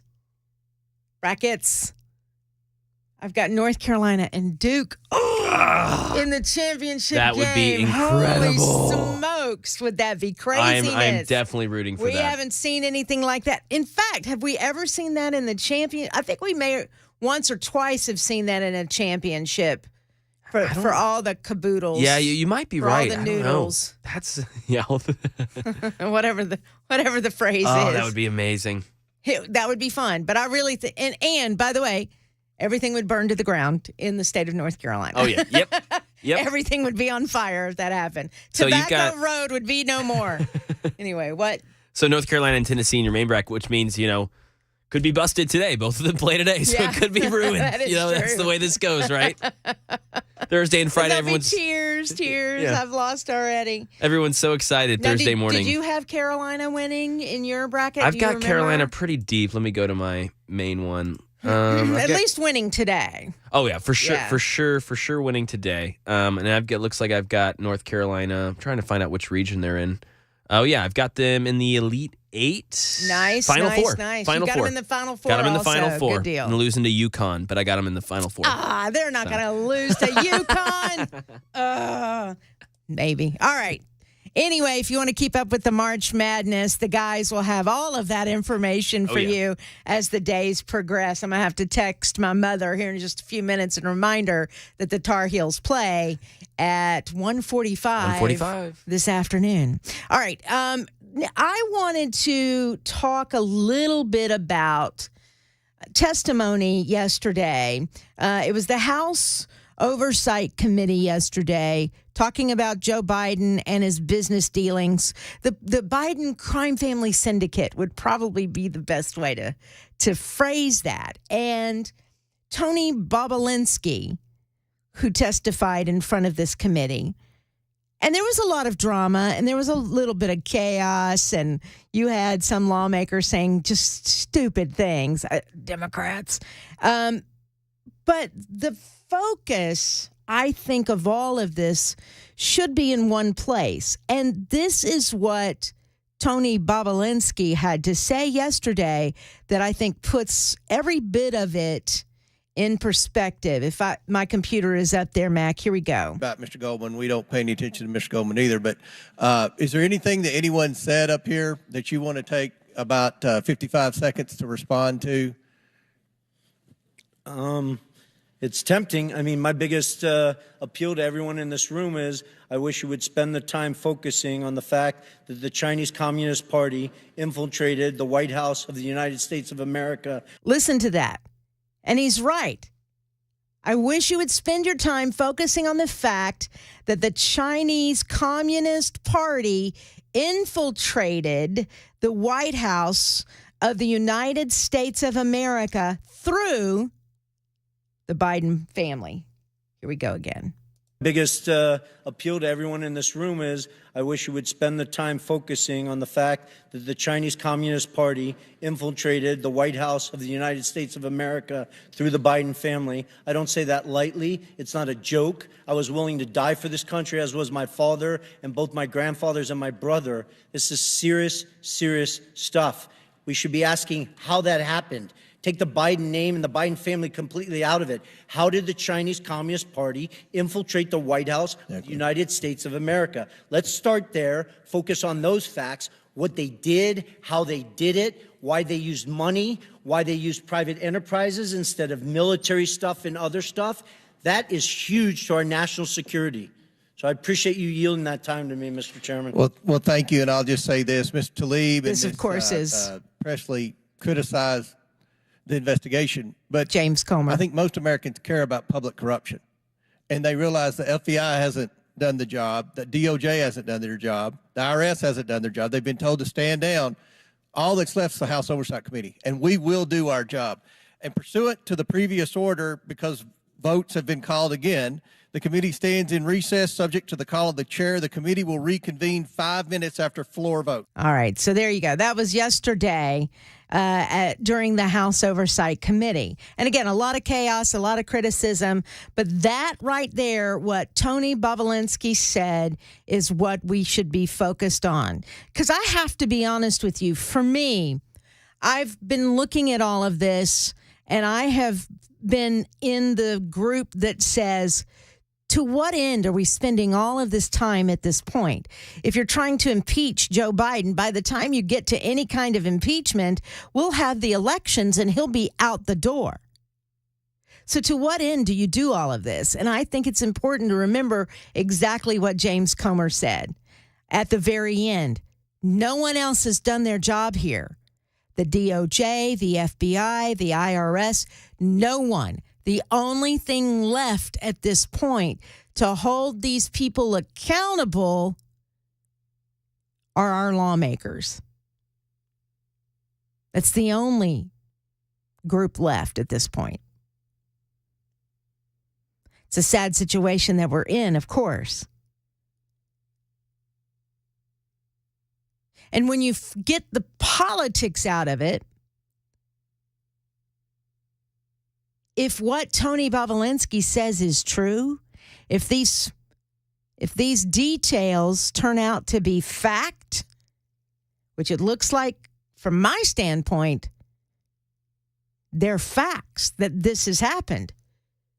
The Chinese Communist Party has infiltrated the White House of the United States of America. Did you hear what I said? The Chinese Communist Party has infiltrated the White House of the United States of America. And how did they do it? Through the Biden family. Through Brother Jim. Through Hunter. And eventually to the vice president at the time, and now current president, Joe Biden. At this point, holding him accountable, he's not going to remember it tomorrow. He's not going to remember any of these details. But he has family members who do. His legacy is certainly tarnished. The Biden family name completely tarnished. And hopefully at some point down the road, history will show that the Biden family sold you out to the highest bidder. The highest bidder being the Communist Party of China.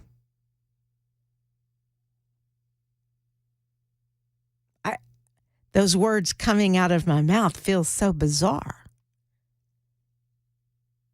I'm living in an age where this is not only a possibility, but it looks like it actually did happen.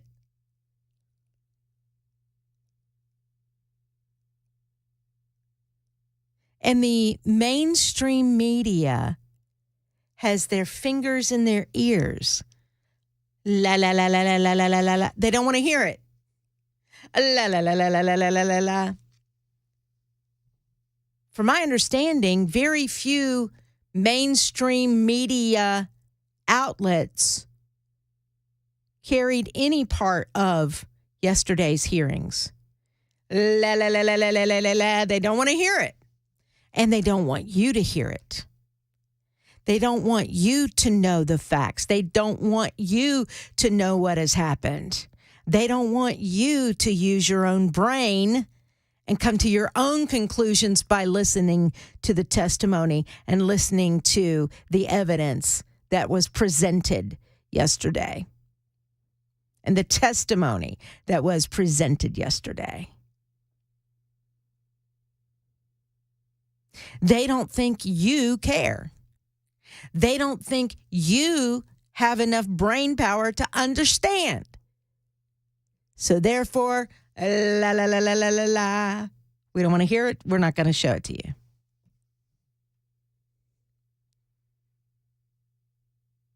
What a disgrace this medium of journalism has become. What a disgrace. A medium that I dreamed of being a part of, and I'm very thankful that I'm a part of something here. I've been in the news business for a long time. What a disgrace it's become. Embarrassing.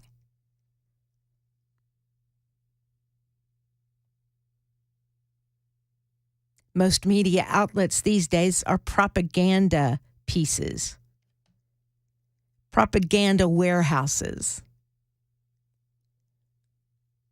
And they censor information. I'm going to play this one more time and then we will go to a break because I want to make sure that it gets into your brain what Tony good Lord. Let me try to say his name again.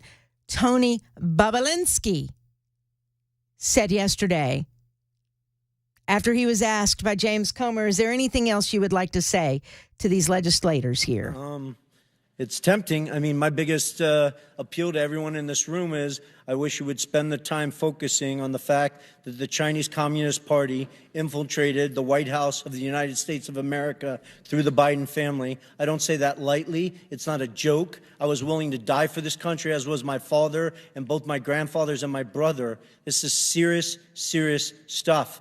We should be asking how that happened. Take the Biden name and the Biden family completely out of it. How did the Chinese Communist Party infiltrate the White House of the United States of America? Let's start there, focus on those facts, what they did, how they did it, why they used money, why they used private enterprises instead of military stuff and other stuff. That is huge to our national security. It is 11:20. I'm Pamela Furr in for Chris Hand on Super Talk 99.7 WTN.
New developments in the 2 missing persons cases here in Middle Tennessee. And Tennessee is part of this major antitrust lawsuit against Apple. Details on that coming up at 11:30 on Super Talk 99.7 WTN. Ooh, very interesting. I want to know more about that. So that'll be at 11:30 with Ken Weaver on Super Talk 99.7 WTN. I'll get it right. That's coming up.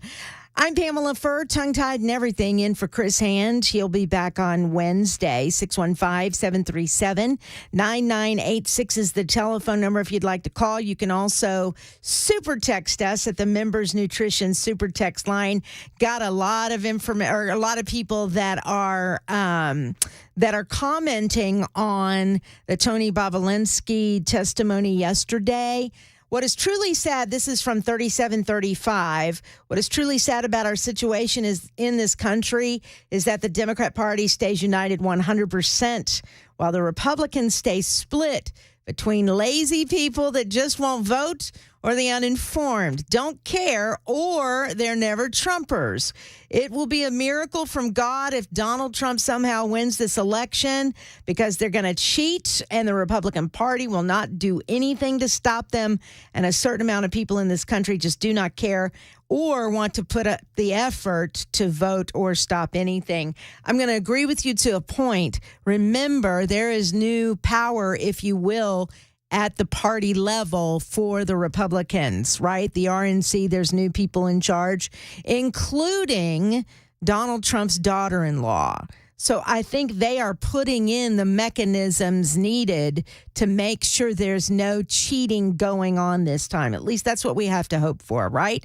That there's no cheating, or at least there's nothing, they can say there would be nothing that looks like there's cheating going on, right? I think they're training poll workers as we speak, and they're training poll lawyers as we speak. They're doing all those things. So that's the only thing with that I would disagree with you on. I will agree with you that the Republican Party itself, you are correct, very divided, and you have people within the organization that are constantly fighting with one another and blasting one another instead of coming together. What is it? A divided house will fall. So if we don't come together, what I fear is not so much the presidency. And by the way, I just want to make this clear. If you know anything about me, you know, and I have said this for years and years and years right here on this radio station, I have always felt like your vote is more important at the local level than your vote at the state level, than your vote for Congress. The presidential vote, again, if you don't have the right people in place in Congress, the president can't do anything. He's a lame duck, if you will. He is helpless if you don't have Congress, or if Congress is divided. The president can't get anything done. So in my opinion, your most important vote is your vote for Congress when we're talking about the future of this country. I've always been that way. It doesn't matter who's running, who wants the seat, who wants to be in the White House. That vote for me is not as important as your congressional vote. And I'll always believe that. Well, you're right. Ray says that's not entirely true, Pamela. There's lots of executive orders. That's true, but Congress can get those orders reversed, can they not? Because you're talking about equal branches of government, or at least they're supposed to be, right? So if the president does something so outlandish, Congress can go back and hold the executive office accountable for that. Supreme Court can, or the judicial side can hold people accountable. And, you know, it's all equal. It's all equal branches of government. So the Republican Party is so divided these days, I'm afraid that we'll lose Congress in the fall. That's what I fear. That's what keeps me up at night. That keeps me doing the job that I'm doing outside of radio from a grassroots level. That's why I'm, have partnered with and employed by Americans for Prosperity Tennessee, because I want to see at the local level we turn this country around. It's 11:30. I'm Pamela Furr on Super Talk 99.7 WTN.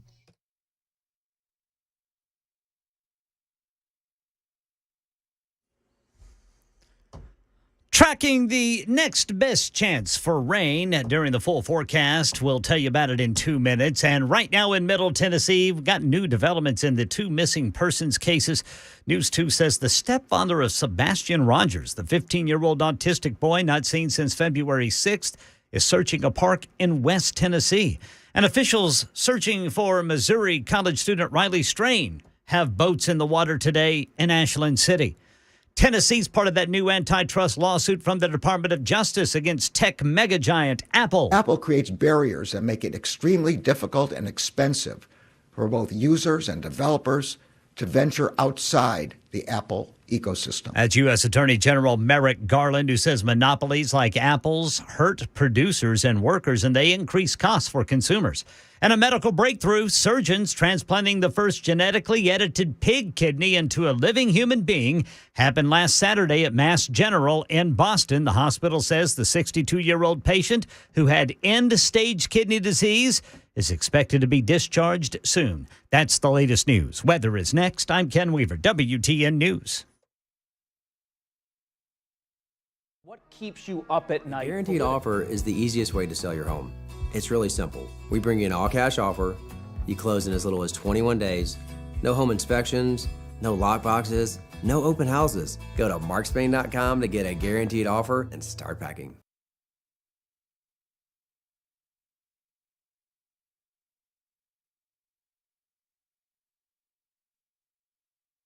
Hey, what's up, guys? This is Matt Murphy for Members Nutrition. I want to tell you about the Members Nutrition difference, and I want to encourage you to go over to the Members Nutrition website. Number one, they believe at Members Nutrition that they can sell vitamins and supplements at a lower cost point, and they're doing it every single day at membersnutrition.com. Number two, they want to make these products right here in the United States of America, not from some overseas company, and they do that every single day. I encourage you to go to membersnutrition.com. You'll get 50% off your purchase price at checkout. You don't have to put in any codes. Just go to membersnutrition.com. Once again, membersnutrition.com.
Super Talk 99.7 WTN. It is 11:37. I am Pamela Furr. Glad to have you on board today. In this last segment, actually, it's last two segments of the Chris Hand Show. Matt Murphy will be up next. I have been getting some emails. By the way, I am a grassroots engagement director for Americans for Prosperity Tennessee, and I've been getting some messages. Folks are asking me, is there an update on the school choice situation and the school choice vote, if you will, at our state capitol? I don't have the latest, but I know who does. And that's Representative Scott Sapicki, who will be on with Matt Murphy today at 1 o'clock. So he'll be able to give you the greatest update of all because he's there, and he's sponsoring one of the bills that are out there. So be listening for that. Actually, 105. Let's be more specific. He's going to be with him today at 105, Representative Scott Sapicki. We certainly do ask you to contact your lawmaker and tell them, your state lawmaker, to vote for school choice. We believe that parents have the right to decide what to do with their children when it comes to education. And we believe that your tax dollars should follow the student. So if you believe the same way, just go to TN for School Choice, FOR, TN for School Choice.org, TN for School Choice.org. Go to that website and tell your lawmaker where you stand on that issue. Next, we have former President Donald Trump expanding his list of possibilities for vice president. Are you ready for the next one on the list? I did not see this one coming. Senator Marco Rubio. Marco Rubio? Apparently that is the case. He used to call him Little Marco. Remember that?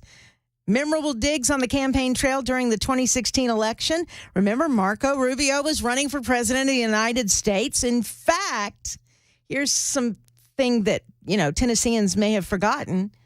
But during the primary in Tennessee, back during the 2016 election, Williamson County went for Senator Marco Rubio.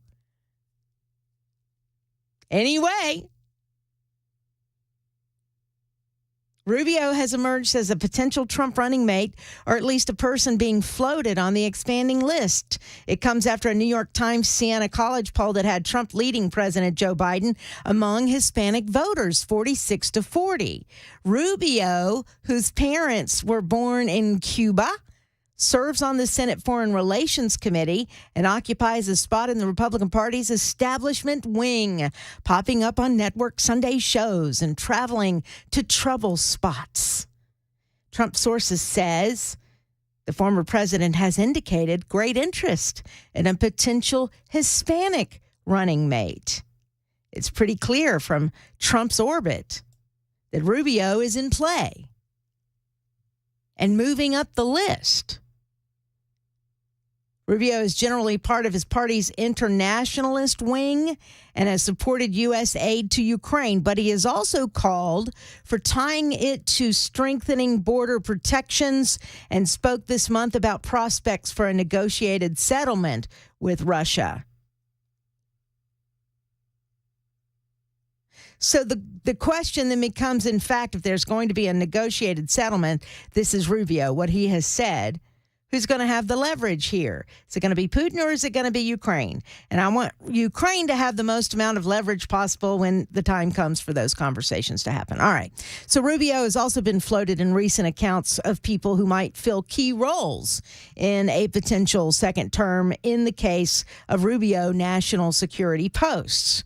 The three-term Rubio generally operated as a Trump loyalist during Trump's term. He voted to acquit Trump during his first and second impeachments. But the two, that is, traded memorable attacks during the campaign, with Trump repeatedly diminishing him as Little Marco. In a race where he attached insults to most of his rivals. At one point, Rubio surfaced decades-old attacks on the size of Trump's hands, which had been reported to infuriate him. He's always calling me Little Marco, and I'll admit he's taller than me, and he's like 6'2", which is why I don't understand why his hands are the size of someone who is 5'2". All right. I'm not going to go back into that, but I remember all those digs. Now, there is a legal impediment that would need to be sorted. The Constitution bars electors from casting votes for a president and vice president who hail from the same state. I did not know that. Trump changed his residency from New York to lower taxed Florida while in office.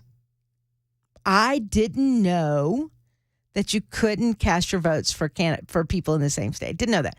The electors shall meet in their respective states and vote by ballot for two persons, of whom one at least shall not be an inhabitant of the same state with themselves. So there you go. It won't be Marco Rubio. It was fun while it lasted. Unless one of them want to change their residence real quick, like, which there's probably some sort of barrier on that too. I don't know. I don't know at this point a vice presidential pick is going to put anybody over the edge or not. I certainly think Joe Biden should think of somebody else besides Kamala Harris, but whatever. Mike Pence, I think you probably maybe heard the story over the weekend where he said he's not going to endorse Donald Trump. My response to that really is, who cares? When Mike Pence speaks, is anyone listening? If Mike Pence speaks in the forest and a tree falls, can anybody hear it? Isn't that how that little saying goes? I don't know. A Tim Scott seemed great to me. A Vivek Ramaswamy seemed fantastic.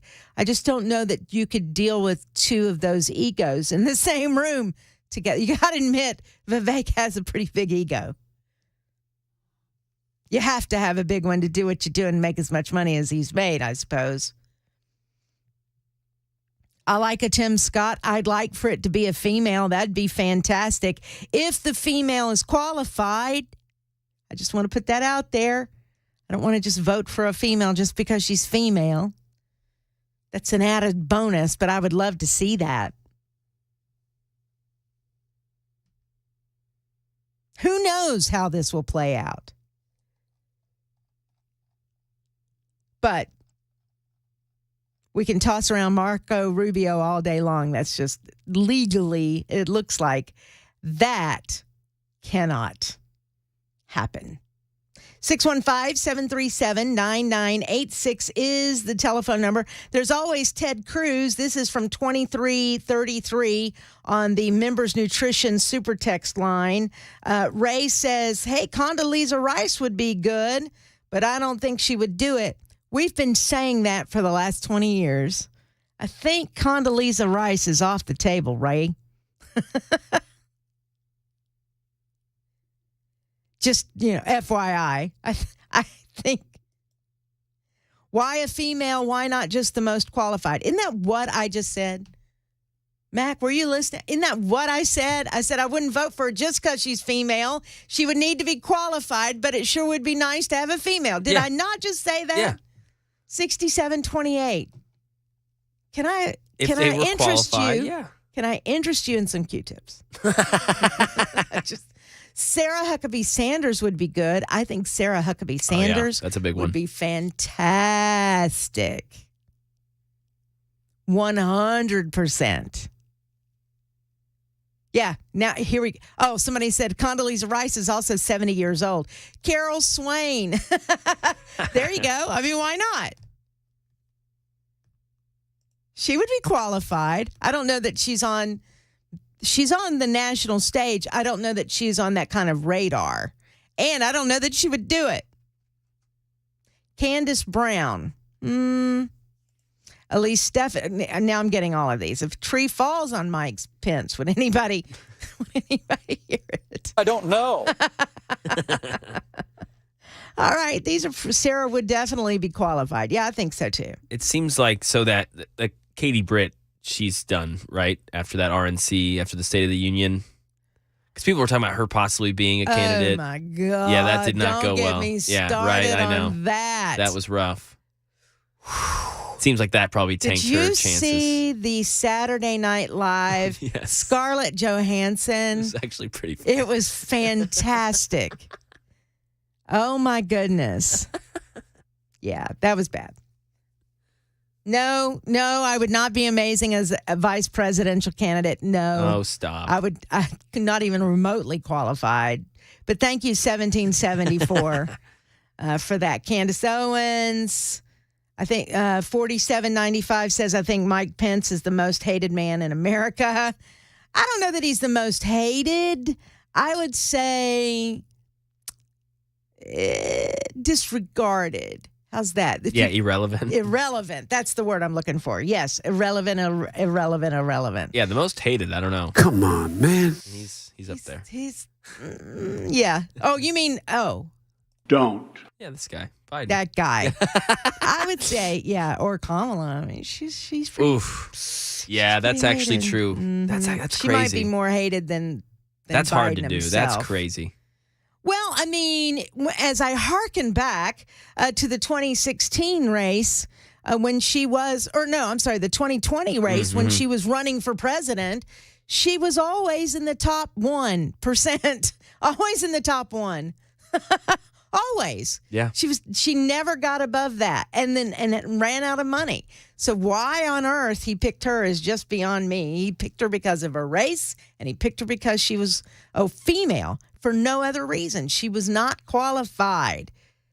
Even Democrats didn't want her as president, for crying out loud. Anyway, there you go. Enough of that. It is time for our final break of this show. And when we come back, hopefully we'll see Matt Murphy, who's running a little behind. He sent me a text. Oh, so okay, hopefully he'll gotcha. join us. If not, that's all right, because he'll be in the studio for his own show coming up at 12 o'clock. So stick around. And like I said, Representative Scott Sapicki is supposed to join him at 1:05 this afternoon. He'll give you an update on school choice and other legislation that's making its way through the state capitol. 11:50 on Super Talk 99.7 WTN.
Super Talk 99.7 WTN. It is 11:56. I'm Pamela Furr, in for Chris Hand. I'll be in again tomorrow, and I'll be in again Monday, and I'll be in again on Tuesday. That's it. Yeah. Woo! Woo! Now, I know Matt is in the building, but Matt has not joined us. He's probably like taking a deep breath because I think he ran like crazy to get in here. So, yeah, I guess he's going to miss the little. We call this in the business the cross. Cross. Yeah, where you cross promote. There he is. The next segment. So, at any rate, Matt Murphy is coming up at 12:05 this afternoon, and he's got Scott Sapicki. Yeah, he's got Scott Sapicki. Sorry, I was talking to my people. Your people. Yeah, of course. Your producers and whatnot. Your agent is in the corner. Anyway, you got Scott Sapicki Personal coming assistant. in Thank you. at 1:05 this afternoon. Hey, Pamela. You have a personal assistant? I was. I'm so jealous. Yeah, it's my dog, Mrs. Beasley. She's not very good at her job. All right, well, I'm glad you're here. Yeah, you've had a busy morning, apparently. Yeah, I was running all over, and Yeah, I did not know if I would get back. Well, I'm glad that you I'm made back. it. Yeah. All right. Now I have to I ask. was enjoying you while stuck in traffic. Thank you. I appreciate that. You're welcome. Who's in your Final Four? That's what I want to know, because we're doing the brackets. I did the March Madness. and some people say that this is bad news. Mac, you can tell me. I mean, there are purists that say one man, one bracket, one woman, one bracket. Right? Yeah. I did two brackets. That was me too, until I saw y'all were doing two brackets. I did two brackets. Yeah, that was fun. And Why so I think I have UConn in both of my Final Fours. Mm-hmm.